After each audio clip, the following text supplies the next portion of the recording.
Good morning friends, happy Sunday. কী করছো?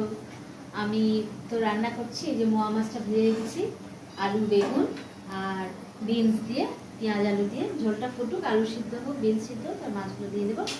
আর মাংসটা দেশি মুরগির মাংস ম্যারিনেট করে রেখেছি, আর ধনে পাতা বাটা করবো।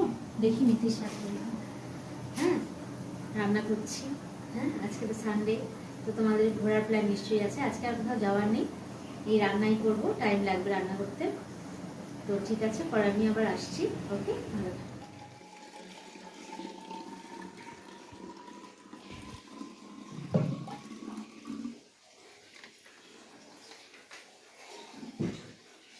আমার রান্না হলো, আমাদের দেখাই।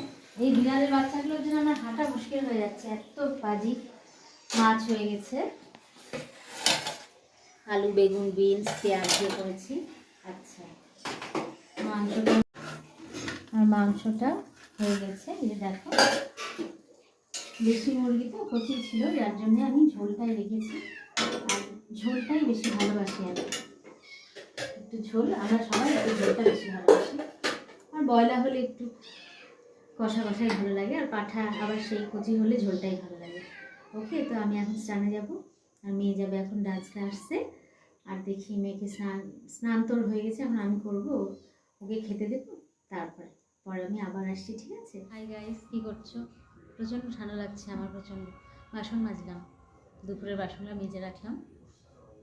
আর আজকে তো সানডে, আজকে আমি পায়েসও করেছি। দেখো, পায়েসটা অর্ধেক খেয়ে শেষ হয়েছে, সবাই খেয়ে। সত্যি খুব সুন্দর হয়েছে পায়েসটা, নিজের প্রশংসা নিজেই করছি। তো আজকে সানডে ভালোই খাওয়া দাওয়া হলো, ভালোই কাটলো। তো রাতের কাজ, এই যে ভাত আমি বসাবো, ভাত আর ঠিক আছে। আমার হাজব্যান্ড জোরে জোরে আমার মায়ের সঙ্গে গল্প করছে, ঠিক আছে, আর হাসাচ্ছে। ঠিক আছে, তাহলে কালকে আবার আসছি। আমার ভিডিওতে অবশ্যই সাবস্ক্রাইব করো, লাইক করো, শেয়ার করো, ঠিক আছে?